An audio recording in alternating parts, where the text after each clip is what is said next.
Hello friends, welcome back to the next lecture. 12th standard જે છે એમાં આજનું આપણું ન્યૂ ચેપ્ટર સ્ટાર્ટ કરવા જઈ રહ્યા છે. Chapter number 11, biotechnology principles and processes.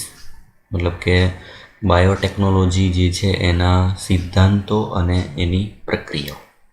એટલે સૌથી પહેલાં તો નવો શબ્દ આવે છે તમારા માટે, બાયોટેકનોલોજી.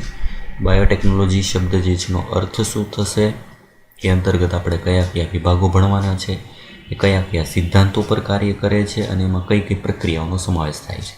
બરાબર, એના ઇન્ટ્રોડક્શન પાર્ટ તરીકે જે છે આજે આપણે ચેપ્ટર સ્ટાર્ટ કરશું. બરાબર, સૌથી પહેલી બાબત એ છે કે બાયોટેકનોલોજી ટોપિક જે છે એ આમ ગણીએ તો તમારે માસ્ટર ડિગ્રી જે છે કક્ષાનો ટોપિક છે. મતલબ કે તમે 12 સાયન્સ પૂરું કરી અને પછી તમે બાયોટેકનોલોજી જે છે કોલેજમાં ભણવાનો સબ્જેક્ટ છે. એટલે આમાં કેટલીક ટર્મિનોલોજી જે વર્ડ યુઝ કરેલા છે, થિયરિકલ પાર્ટ જે છે એ થોડા ટફ પડશે, પણ એનો મિનિંગ જે છે તમે સમજી લેશો તો તમને લગભગ વાંધો નહીં આવે. બરાબર, થિયરીમાં જે ચેપ્ટર જે છે એને લખવા માટે આમાં થોડાક ગુજરાતી જે છે વર્ડ એવા અઘરા યુઝ કરેલા હશે. બરાબર, કારણ કે આખો નવો ટોપિક છે, પણ તમારા માટે સમજવો જે છે જરૂરી છે ખૂબ જ. બરાબર, એટલે સૌથી પહેલાં સ્ટાર્ટ કરીએ આપણે કે મેઇન જે છે આ ચેપ્ટર નંબર 11 એમાં બાયોટેકનોલોજી જે છે સિદ્ધાંતો અને પ્રક્રિયાનો અર્થ શું છે. તો સૌથી પહેલી બાબત, બાયોટેકનોલોજી જે છે વર્ડમાં મુખ્ય જે છે બે વર્ડ આવે છે.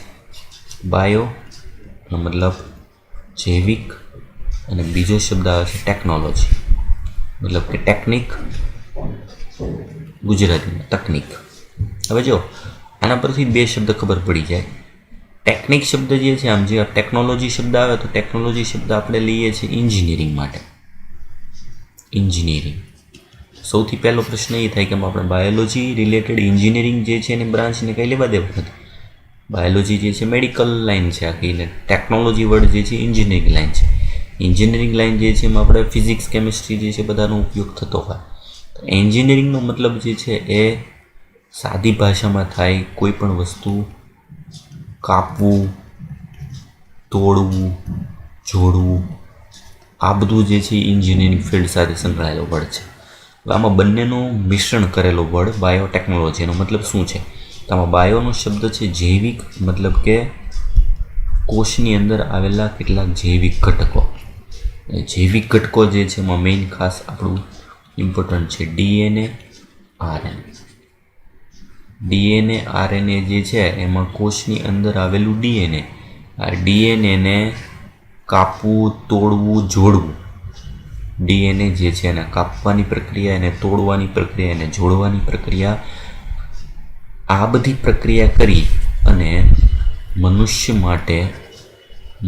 માટે ઉપયોગી નિપજો કે કોઈ પણ ઘટકોના નિર્માણની તદ્દન નવી પ્રક્રિયા, એટલે આપણે એને કહી શકીએ બાયોટેકનોલોજી. આ બહુ સાદી ભાષામાં અર્થ. બાયોટેકનોલોજીનો અર્થ શું છે? આમાં આપણે એવી પ્રક્રિયાઓ જે છે ભણવાની છે કે જેમાં જૈવિક મતલબ ઉપયોગ થશે સજીવોનો. ઉપયોગ કોનો થાય છે? તો કે સજીવોનો. સજીવોનો ઉપયોગ કરી સજીવની અંદર આવેલું ડીએનએ, આરએનએ કે એની અંદર રહેલું કોઈ પણ ઘટક, દાખલા તરીકે પ્રોટીન છે, ઘટકો બધા જૈવિક છે, પણ એના ઉપર આપણે પ્રક્રિયાઓ પ્રોસેસ કરવાની જે છે એ છે ભૌતિક, એન્જિનિયરિંગની. મતલબ એને કાપવાની પ્રક્રિયા, એને તોડવાની પ્રક્રિયા, ફરીથી જોડીને કંઈક નવું બનાવવાની પ્રક્રિયા. કોઈ ડીએનએનો ઘટક જે છે એમાં જૂનો ઘટક જે છે એમાં કેટલો ઘટક આવો નવો ઉમેરી દેવાનો. બરાબર, આટલો ડીએનએ નવો ઉમેરી દઈએ અને બાકીનો ઘટક જે છે જૂનો હોય. એવી રીતના ડીએનએને ઘટકોને જોડી તોડી અને એમાંથી કંઈક એવી નવી નિપજ બનાવી, બરાબર, જે મનુષ્ય માટે લાભદાયી હોય એવા નિર્માણ કરવાની પ્રક્રિયા. એના માટેનું આખું એક વિજ્ઞાન, એને નામ આપ્યું બાયોટેકનોલોજી. કઈ રીતે એને કાપવામાં આવે છે, કઈ રીતે એને તોડવામાં આવે, કઈ રીતે એને જોડવામાં આવે છે, કયા ડીએનએનો ઉપયોગ થાય છે, કેવી રીતે આપણે કોષની અંદરથી ડીએનએને કાઢશું. બરાબર, કારણ કે ડીએનએ, આરએનએ જે છે ક્યાં આવેલું હોય? કોષ જે છે એના કોષ કેન્દ્રમાં. કોષનું કોષ કેન્દ્ર, તમે જાણો છો, કોષનું કોષ કેન્દ્ર હોય એની અંદર આ બધી ઘટક જે છે આવેલું હોય ડીએનએ, આરએનએ. એને આપણે જુદા કઈ રીતે કરશું, કયો ભાગ ઉપયોગ કરશું, કઈ રીતે એને જોડશું, કઈ રીતે એને તોડશું, આ બધી પ્રક્રિયાઓ જે છે એમાં ભણવાની છે. એટલે સૌથી પહેલાં સામાન્ય જે છે મેં તમને અર્થ સમજાવી દીધો કે ટેકનોલોજી વર્ડ અને બાયોલોજી વર્ડ જે છે એને ભેગું કરીને બનાવવામાં આવેલો વર્ડ બાયોટેકનોલોજી, બરાબર. એટલે કોલેજ લેવલનો આખો જે છે ટૉપિક છે, પણ આપણે બહુ સિમ્પલ જે છે ટૂંકમાં એનો અર્થ પ્રમાણે આ 11th જે છે એમાં આપણે 11th 12 જે છે ચેપ્ટર બંને જે છે એમાં આપણે ભણવાના છે, બરાબર. એટલે સૌથી પહેલાં ટેક્સ્ટ બુક રિલેટેડ એનો અર્થ સમજી લઈએ. જો સૌથી પહેલું વ્યાખ્યા આપેલી છે, જૈવ તકનીકી બાયોટેકનોલોજી. અર્થ શું છે? જે સજીવો અથવા તેઓમાંથી પ્રાપ્ત થતા ઉત્સેચકોનો ઉપયોગ કરીને મનુષ્ય માટે ઉપયોગી નિપજો અને ઉપયોગી પ્રક્રિયાઓનું ઉત્પાદન કરવાની તકનીકી સાથે સંકળાયેલ છે. જેમાં બધા વર્ડ લીધેલા છે. બાયોટેકનોલોજી શું છે? તો કે સજીવો કે તેમાંથી પ્રાપ્ત થયેલા ઉત્સેચકો કે પ્રાપ્ત થયેલા કોઈ પણ ઘટકો સજીવમાંથી લેવાના છે, એનો ઉપયોગ કરીને આપણે મનુષ્ય માટે લાભદાયી હોય એવી કોઈ પણ નિપજો અથવા એવી પ્રક્રિયાઓનું ઉત્પાદન કરવું, એની એક ટેકનિક, બરાબર. એના માટે સંકળાયેલું વિજ્ઞાન, એટલે નામ આપ્યું બાયોટેકનોલોજી. હવે એમાં કોનો સમાવેશ થાય? તો કે આ અર્થમાં આપણે દહીં, બ્રેડ અથવા વાઇનની બનાવટ કે જે સૂક્ષ્મજીવ દ્વારા સંપન્ન કરવાથી બને છે એનો પણ સમાવેશ થઈ જાય. આપણે ભણી ગયા દહીં માટે LAB બેક્ટેરિયા, બ્રેડ જે છે વાઇન બનાવવા માટે આથવણની પ્રક્રિયા, સેકરોમાઇસિસ સેરેવિસી નામની યીસ્ટ જે છે, આપણે બધું આગળના ચેપ્ટરમાં ભણી ગયા કે એનો ઉપયોગ થાય છે. એ પણ એક પ્રકારનું બાયોટેકનોલોજી જ છે. તેને પણ બાયોટેકનોલોજીના સ્વરૂપ તરીકે વિચારવામાં આવે છે. વર્તમાન સમયમાં સીમિત અર્થમાં બાયોટેકનોલોજીને જોવામાં આવે છે. તો તેમાં એ પ્રક્રિયાઓ આવે છે કે જેમાં ઉપરયુક્ત પદાર્થનો વધારે માત્રામાં ઉત્પાદન માટે જનીન પરાવર્તિત સજીવો, જો આમાં એક આપણે ભણશું GMO, જીનેટિકલી મોડિફાઈડ ઓર્ગેનિઝમ, મતલબ એવા સજીવો કે જેના જનીનો આપણે બદલાવેલા હોય. શું કામ જનીનો બદલાવેલા હોય? કોઈ પણ ફાયદા માટે, બરાબર. કોઈ પણ સજીવો જે છે એને આપણે અપડેટ કરેલા છે, એનો મતલબ સાદી ભાષામાં અપડેટ કરવા માટે એમાં કોઈ નવા જનીન ઉમેરશું. જનીન ફેરફાર કરેલા નવા સજીવો, એનું નામ થઈ જશે GMO, જનીન પરાવર્તિત સજીવો, બરાબર. ઉદાહરણ તરીકે બીટી કપાસ, બરાબર. એક્ઝામ્પલ તરીકે શું છે? તો કે બીટી કપાસ એ સામાન્ય કપાસ કરતાં થોડુંક અપડેટ છે, કારણ કે એમાં બીટી બેસિલસ thuringiensis નામના બેક્ટેરિયામાંથી જનીન ઉમેરેલું છે. એટલે એ શું થઈ જાય? એક પ્રકારનું GMO. આ GMO બનાવવાની પ્રક્રિયા પણ એક પ્રકારનું બાયોટેકનોલોજી છે. આગળ જતાં અનેક પ્રક્રિયાઓ, તકનીકોનો સમાવેશ બાયોટેકનોલોજીમાં કરવામાં આવ્યો છે. એટલે શરૂઆતમાં બાયોટેકનોલોજી જે છે એ બહુ નાની કક્ષાની જે છે ફિલ્ડ ગણવામાં આવતી હતી, પણ પછી એમાં ઘણા બધા ઘટકોનો, આ બધી પ્રક્રિયાઓનો ઉમેરો કરવામાં આવ્યો. ઉદાહરણ તરીકે ઇન વિટ્રો ફલન, IVF, બરાબર. ઇન વિટ્રો ફલન જે છે એનું આખું નામ થશે IVF. IVF જે છે શું છે? તો કે નિસંતાનપણું જે છે, ટેસ્ટ ટ્યુબ બેબી, બરાબર. જે સંતાન પ્રાપ્તિ ન થતી હોય એના માટે એક લેબોરેટરીમાં થતી પ્રક્રિયા છે ટેસ્ટ ટ્યુબ બેબીનું નિર્માણ કરવું. એ પણ બાયોટેકનોલોજી અંતર્ગત જે છે ઘટક લીધેલો છે. જનીનનું કોઈ સંશ્લેષણ કરવું, તેનો ઉપયોગ કરવો, DNAની રસી બનાવી, ક્ષતિગ્રસ્ત જનીનની સુધારણા, કોઈ વિકૃત જનીન હોય એને કાઢી નાખવું, એની જગ્યાએ નવું જનીન ઉમેરવું, જેના માટે નામ છે જનીન થેરાપી. આ બધા ઘટકો જે છે એને બાયોટેકનોલોજીનો જ ભાગ જે છે ગણવામાં આવેલો છે. શરૂઆતમાં બાયોટેકનોલોજી એક સીમિત જે છે ગણવામાં આવતું હતું, પણ એના પછી જેમ જેમ એમાં સફળતા મળતી ગઈ પ્રમાણે ટેસ્ટ ટ્યુબ બેબી, જનીનનું સંશ્લેષણ, DNA રસી બનાવી, જનીન થેરાપી, આ બધું જે છે બાયોટેકનોલોજી અંતર્ગત એનો ભાગ ગણવામાં આવે છે, બરાબર. એટલે આ ચેપ્ટર પૂરતી આપણે ખાલી આ પ્રક્રિયાઓ કઈ રીતે થાય છે, બાયોટેકનોલોજી પ્રક્રિયા થાય છે કઈ રીતે, એમાં શું કરવામાં આવે છે, એ માત્ર ભણવાનું છે, બરાબર. આગળનું ચેપ્ટર જે છે 12th, એમાં આપણે એનો ઉપયોગ ભણશું કે બાયોટેકનોલોજી દ્વારા આપણને કયા કયા ફાયદા છે, એનાથી આપણે શું ઉપયોગ કરીએ છીએ, બરાબર. એ બધું આવશે, એના ઉપયોગો ચેપ્ટર નંબર 12. હવે સૌથી પહેલાં યુરોપિયન બાયોટેકનોલોજી સંગઠન, આખું નામ યાદ રાખવાનું છે, European federation of biotechnology, EFB જે છે એનું પૂરું નામ, EFBનું પૂરું નામ જણાવો તો EFBનું પૂરું નામ શું થશે? European federation of biotechnology. આ EFB સંસ્થા, યુરોપિયન બાયોટેકનોલોજી સંગઠન, એ સંસ્થા દ્વારા બાયોટેકનોલોજીની વ્યાખ્યા આપવામાં આવેલી છે. આ વ્યાખ્યા શું છે? જો તો કે વ્યાખ્યા આપવામાં આવેલી છે જેમાં પરંપરાગત અભિગમ અને આધુનિક આણ્વિક ટેકનોલોજીનો સમાવેશ છે. આપણે પરંપરાગત અભિગમ જે છે, જૂની પદ્ધતિઓ બધી છે, અને અત્યારની મોડર્ન જે છે ટેકનોલોજી, બેયનો ઉપયોગ કરીને એફબી જે છે એની દ્વારા આપવામાં આવેલી વ્યાખ્યા આ પ્રમાણે છે. જો વ્યાખ્યા આપેલી છે, કોઈ પણ નિપજો અને સેવાઓ માટે પ્રાકૃતિક જીવ વિજ્ઞાન એટલે આપણું જે કુદરત જે છે સજીવનું વિજ્ઞાન એ અને સજીવ કોષો તથા તેમના ભાગો અને આણ્વીય અનુરૂપતાનું સંચાલન.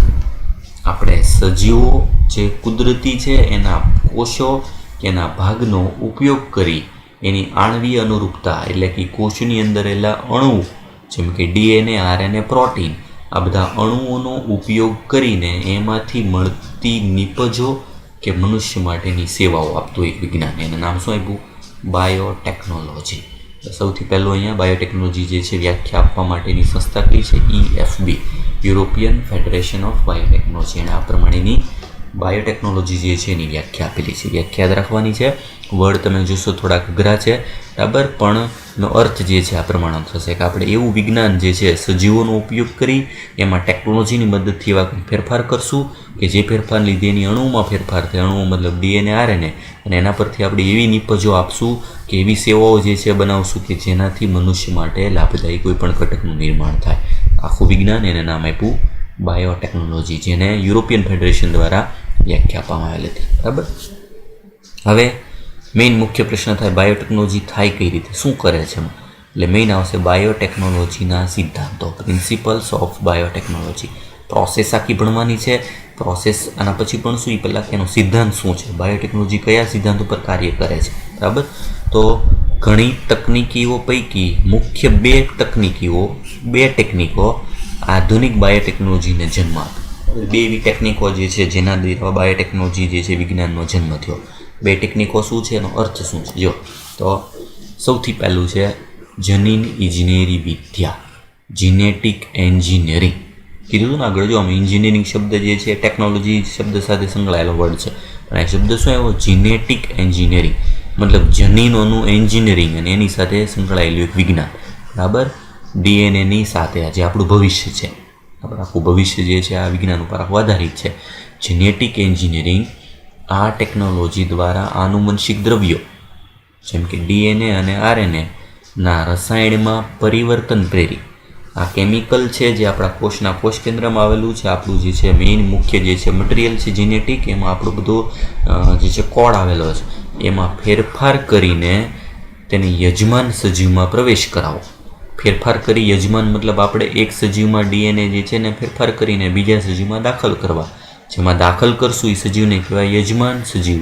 પ્રવેશ કરાવીને યજમાન સજીવના બાહ્ય સ્વરૂપ પ્રકારમાં ફેરફાર કરવામાં આવે છે. બરાબર. ઉદાહરણ તરીકે આપણે ઉદાહરણ જે છે લઈએ, દાખલા તરીકે કોઈ પણ જનીન, એટલે તરીકે મેં હમણાં આગળ ઉદાહરણ આપી દઉં, જેમ કે બીટી કપાસ. બીટી કપાસ જે છે એ શું છે? તો એમાં શું છે તો કે બીટી જે છે એ છે એક બેક્ટેરિયા. બીટી છે બેક્ટેરિયા, જેનું આખું નામ છે બેસિલસ થુરિન્જીએન્સિસ, જે આગળ આવી ગયો આપણે. બેસિલસ થુરિન્જીએન્સિસ બેક્ટેરિયા, એનું એક જનીન લીધું. જનીન મતલબ શું થશે તો કે એક ડીએનએનો ટુકડો. એ ડીએનએના ટુકડાને આપણે ટ્રાન્સફર કર્યું કોઈ પણ સજીવમાં. સજીવ તરીકે લઈએ આપણે કપાસ. આ શું થશે? યજમાન સજીવ. બેક્ટેરિયા શું થશે તો કે દાતા, જેમાંથી આપણે ડીએનએનો ટુકડો લેવાનો છે. એના જનીનમાં, એ જનીનમાં ખાસિયત શું છે તો કે એ જનીનમાં રોગ પ્રતિકારકતા વધારે છે. રોગ પ્રતિકારકતાનો ગુણધર્મ કોની સામે? જીવાતો સામે. જીવાતો સામે ટકી રહેવા માટેની રોગ પ્રતિકારકતાનો ગુણધર્મ છે. એ જનીન આપણે બેક્ટેરિયામાંથી લીધું એક ડીએનએ સ્વરૂપે. એ ડીએનએને કપાસના ડીએનએ સાથે મેળવી દીધું. કપાસ જે યજમાન સજીવ છે એમાં જો આપણે ડીએનએને સફળતાપૂર્વક દાખલ કરી શકીએ તો એ કપાસ શું બની જશે? બીટી કપાસ. મતલબ કે આ કપાસ જે છે એમાં સામાન્યની સરખામણીમાં જીવાતો સામે પ્રતિકારકતા કુદરતી મળી જાય છે. જીવાતો સામે પ્રતિકારકતાનો ગુણધર્મ દાખલ કરી શકીએ એવા કપાસનું નામ આપી દીધું બીટી કપાસના. બીટી કપાસ શું થઈ ગયું? એક પ્રકારનું GMO, મતલબ કે જનીન પરાવર્તિત ઓર્ગેનિઝમ મતલબ સજીવ. આ એક પ્રકારનું એવું સજીવ થઈ ગયું કે જેમાં જનીન પરાવર્તન કરેલું છે એનું ઉદાહરણ થઈ ગયું. ઉદાહરણ તરીકે બીટી કપાસ. આ પદ્ધતિ આખી કઈ થઈ? આજે આખી જે પ્રોસેસ જે છે બરાબર, એ પ્રોસેસને નામ આપ્યું જીનેટિક એન્જિનિયરિંગ. જનીન ઇજનેરી વિદ્યા થઈ ગઈ બરાબર, જેમાં આપણે કોઈ પણ એક સજીવનું ડીએનએ લેશું, એ ડીએનએને બીજા યજમાન સજીવમાં દાખલ કરીને એને ફેરફારિત કરેલા સજીવમાં રૂપાંતરિત કરશું બરાબર. આખી પ્રોસેસ એને શું કહેવાય? જીનેટિક એન્જિનિયરિંગ બરાબર. જીનેટિક એન્જિનિયરિંગ આખી પ્રોસેસ થઈ ગઈ બરાબર, જેના દ્વારા આપણે આખી પ્રોસેસ જે છે કરી શકીએ છીએ. આપણું મેઇન પહેલો હેતુ છે. બીજી પ્રક્રિયા જે શું છે તો કે બીજી પ્રક્રિયા જે છે એમાં આવે છે મેઇન જૈવ પ્રક્રિયા ઇજનેરી વિદ્યા, બાયોપ્રોસેસ એન્જિનિયરિંગ. બાયોપ્રોસેસ છે પણ એની એન્જિનિયરિંગ, એનો મતલબ શું છે? જો રસાયણ ઇજનેરી પ્રક્રિયાઓમાં માત્ર ઈચ્છિત સૂક્ષ્મજીવો સુકોષ કેન્દ્રીય કોષોની જંતુરહિત જાળવણી કરીને વૃદ્ધિ કરાવી વધુ માત્રામાં બાયોટેકનોલોજીકલ નિપજો જેવી કે એન્ટીબાયોટિક, રસીઓ, ઉત્સેચકો વગેરેનું નિર્માણ કરવામાં આવે છે. એમાં શું થાય છે? જો એના માટેનું જે છે અર્થ સમજાઈ દો. દાખલા તરીકે આપણને કોઈ પણ એક સૂક્ષ્મજીવ જે છે, સૂક્ષ્મજીવનું ઉદાહરણ નથી આપતો, સૂક્ષ્મજીવમાંથી આપણે એક જનીન લઈએ છીએ. જનીનનો મતલબ શું? જનીન એટલે એનો ડીએનએનો ટુકડો, એનું ડીએનએ લઈએ. આ સૂક્ષ્મજીવ કોઈ પણ બેક્ટેરિયા, ફૂગ કોઈ પણ હોઈ શકે ઉદાહરણ તરીકે.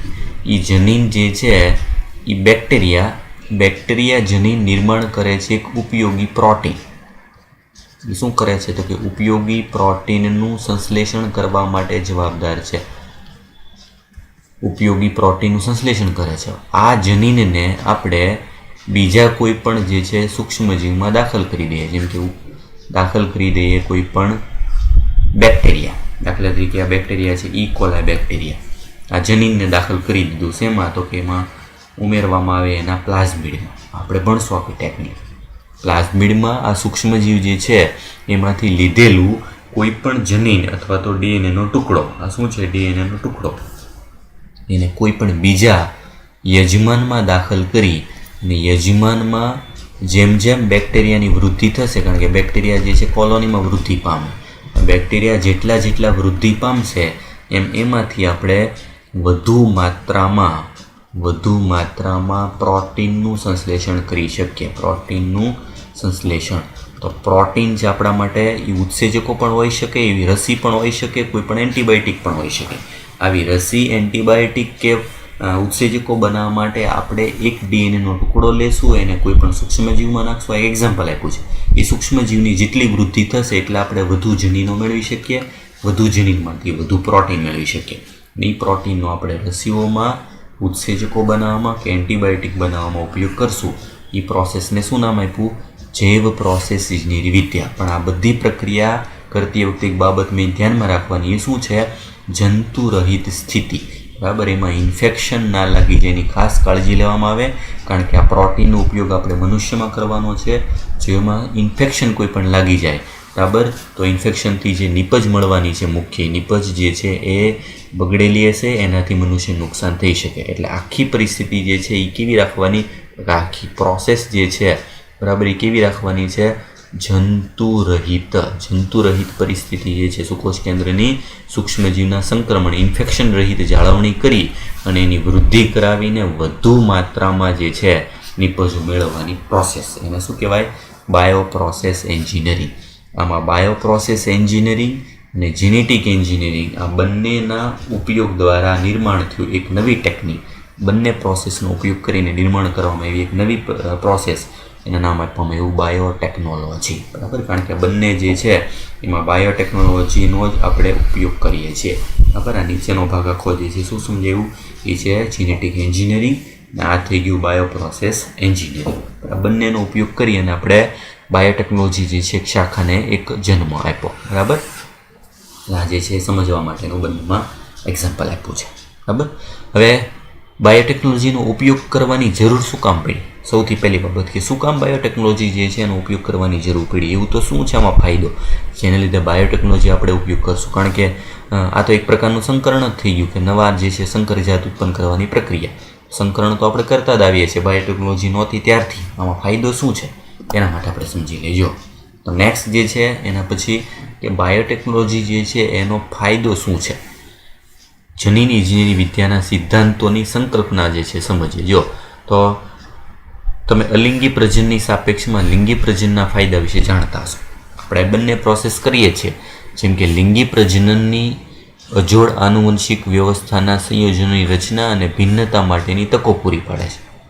પહેલું, લિંગી પ્રજનન કરવાથી અજોડ આનુવંશિક વ્યવસ્થા મતલબ કે નવા ડીએનએના જોડાણો ઉત્પન્ન થાય અને ભિન્નતા ઉત્પન્ન થવાની સંભાવના હોય, કારણ કે એમાં નર અને માદા બે સજીવોના ડીએનએ ભેગા થાય ને દ્વારા નવા લક્ષણ ધરાવતું સજીવ ઉત્પન્ન થાય એની તક પૂરી પાડી શકાય લિંગી પ્રજનનમાં. તેમાંના કેટલાક સજીવ અને વસ્તી માટે ફાયદાકારક હોઈ શકે. આપણે લિંગી પ્રજનન કરીએ બે સજીવોનું, તેમાંથી ઉત્પન્ન થતી નવી જાતિ વનસ્પતિ કે વસ્તી માટે જે છે કે સજીવ માટે ફાયદાકારક હોઈ શકે. એમ અલિંગી પ્રજનન જે છે એમાં શું થાય તો કે અલિંગી આનુવંશિક માહિતીને પરિરક્ષિત કરે, પેઢી દર પેઢી જાળવી રાખે. અલિંગી પ્રજનનમાં લક્ષણો બદલાતા નથી, પેઢી દર પેઢી લક્ષણોને જાળવવું, પરિરક્ષિત કરવું એટલે લાંબા ગાળા સુધી જાળવી રાખવા માટેનો ઉપયોગ થાય. જ્યારે લિંગી પ્રજનનમાં ભિન્નતા ઉદ્ભવે છે.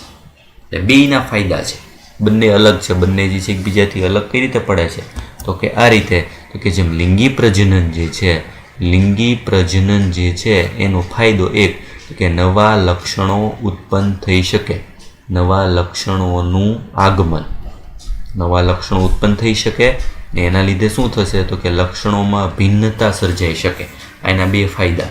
એની સરખામણીમાં અલિંગી પ્રજનન, તો અલિંગી પ્રજનન જે છે એમાં શું થાય, અલિંગી પ્રજનનમાં પેઢી દર પેઢી લક્ષણો જળવાઈ રહે છે.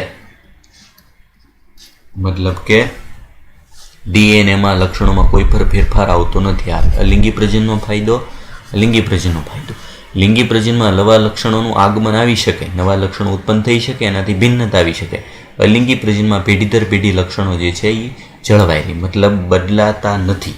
ને ખ્યાલ છે કે લિંગી પ્રજનનમાં કોઈ પિતૃઓ જે છે એમાંનું જોડાણ એવું નથી. પેઢી દર પેઢી લક્ષણો જાળવી રાખવા માટે આપણે લિંગી પ્રજનન કરી શકીએ. બરાબર. લિંગી પ્રજનનમાં નવા લક્ષણો આવે, ભિન્નતા આવે, એ ફાયદો છે. પણ એક ગેરફાયદો પણ છે. ગેરફાયદો શું છે જો તો કે એના પરથી પરંપરાગત સંકરણની પદ્ધતિઓ જેમ કે વનસ્પતિ અને પ્રાણીઓના સંવર્ધનમાં ઉપયોગી છે, આપણે ભણી ગયા. અંતઃસંકરણ, બહિર્સંકરણ, બરાબર, ટિશ્યુ કલ્ચર, આ બધી પદ્ધતિ પરંપરાગત સંકરણ છે. હાઇબ્રિડ જાતિ મેળવવા માટેની પદ્ધતિનો ઉપયોગ આપણે કરીએ છીએ, પણ તેના દ્વારા કેટલીક વખત ઈચ્છિત જનીનોની સાથે કેટલાક અનિચ્છનીય જનીનોનો સમાવેશ અને ગુણન થઈ જાય છે. જે આપણે જોઈએ છે એ જનીનો તો મળે જ છે, પણ ઘણી વખત જે નથી જોઈ તેવા અનિચ્છનીય જનીનો પણ આવી જાય. મતલબ કે નવી જાતિ, નવી સંકર જાત માટે જે છે હાનિકારક નીવડી શકે. ઉપરયુક્ત ક્ષતિઓ દૂર કરવા માટે જનીન ઇજનેરી વિદ્યામાં જનીન ક્લોનિંગ અને જનીન સ્થળાંતરણ, જીન ક્લોનિંગ અને જીન ટ્રાન્સફરનો ઉપયોગ કરીને પુનઃ સંયોજિત ડીએનએ મતલબ રીકોમ્બિનન્ટ ડીએનએ ટેકનોલોજીનું નિર્માણ કરવામાં આવ્યું, જેનાથી અનિચ્છનીય જનીનોને બાકાત રાખી એક કે વધુ ઇચ્છનીય જનીનોને અલગ તારવી અને લક્ષ્ય સજીવમાં દાખલ કરી શકાય છે. આ ફાયદો.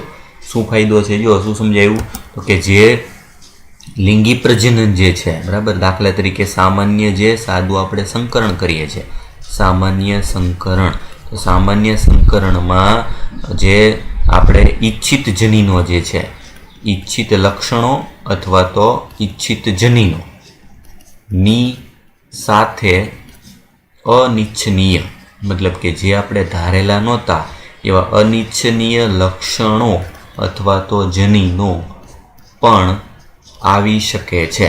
આ એની એક ત્રુટિ છે. આ જે છે એનો એક ગેરફાયદો. સામાન્ય સંકરણ જે છે હાઇબ્રિડ જાતિ મેળવવા માટે ઈચ્છિત જનીનોની સાથે આપણે ધાર્યાને હવે અનિચ્છનીય જનીનો લક્ષણો આવી શકે. જ્યારે રીકોમ્બિનન્ટ ડીએનએ, આરડીએનએ ટેકનોલોજી, રીકોમ્બિનન્ટ ડીએનએ જે છે એનું આખું નામ શું થશે ગુજરાતીમાં? પુનઃ સંયોજિત ડીએનએ ટેકનોલોજી, જે શું છે એક પ્રકારનું બાયોટેકનોલોજી. બાયોટેકનોલોજી દ્વારા એક પદ્ધતિનું નિર્માણ કરવામાં આવ્યું, એનું નામ છે આરડીએનએ. આર એટલે રીકોમ્બિનન્ટ. જો કોમ્બિનેશન મતલબ કે બેનું મિશ્રણ, એમાં રીકોમ્બિનેશન મતલબ કે બે જુદા જુદા જનીનો નિર્માણ કરવા, એમાં આપણે જનીન દાખલ કરશું એ આપણે ઈચ્છિત હશે, મતલબ આના દ્વારા ઈચ્છિત જનીનને દાખલ કરી શકાય છે અને એનાથી શું થશે તો કે અનિચ્છનીય લક્ષણોની સંભાવના રહેતી નથી. આ ફાયદો. સામાન્ય સંકરણ જે છે એની સરખામણીમાં પુનઃસંયોજિત ડીએનએ જે શું છે એક પ્રકારનું જનીન ક્લોનિંગ કે જનીન સ્થળાંતરણ, એમાં આપણે જે ઈચ્છિત જનીન જોઈએ છે, જેમ આગળ કીધું હતું પ્રમાણે કે બીટીનું જનીન લીધું ને કપાસમાં નાખી દીધું એટલે થઈ ગયું બીટી કપાસ. તેમાં બીજા કોઈ ક્યારે અનિચ્છનીય લક્ષણો નથી આવવાના. આપણે જે જનીનો જોઈએ છે એ જ જનીનને જુદા પાડીએ અને એમાં દાખલ કરી દેવામાં, એમાં કોઈ પણ પ્રકારની નવા જે છે આડઅસર થવાની સંભાવના ઓછી રહેશે. આ પદ્ધતિ એને નામ આપ્યું રિકોમ્બિનન્ટ ડીએનએ ટેકનોલોજી, ગુજરાતીમાં પુનઃસંયોજિત ડીએનએ ટેકનોલોજી, જે શું છે એક પ્રકારની બાયોટેકનોલોજી. આ આપણો મુખ્ય હેતુ છે. આ ફાયદાને લીધે જે છે આપણે બાયોટેકનોલોજીનો ઉપયોગ જે છે વધુ કારગર નીવડેલો છે અને ભવિષ્યમાં આના દ્વારા આપણે ઘણા બધા નવા સંશોધનો કરી શકશું. બરાબર. હવે આ થઈ ગયો મેઇન બાયોટેકનોલોજી જે છે એનો અર્થ શું છે એના વિશેની સામાન્ય માહિતી, અને એમાં આપણે કઈ કઈ પ્રોસેસ કરવાના છે, શું કામ ઉપયોગી છે બીજા બધા કરતાં. બરાબર. બાયોટેકનોલોજીમાં શું કરવાનું છે, કઈ રીતે આખી પ્રોસેસ કામ કરે છે, બરાબર, એના માટેના મેઇન જે છે ભાગ કયા છે આપણે આના પછીના નેક્સ્ટ લેક્ચર જે છે એમાં ભણશું. આજ પૂરતી માત્ર આટલું. એક્સ્ટ્રા જે એડ કરાવેલું છે તમારે લખતું જવાનું છે સાથે.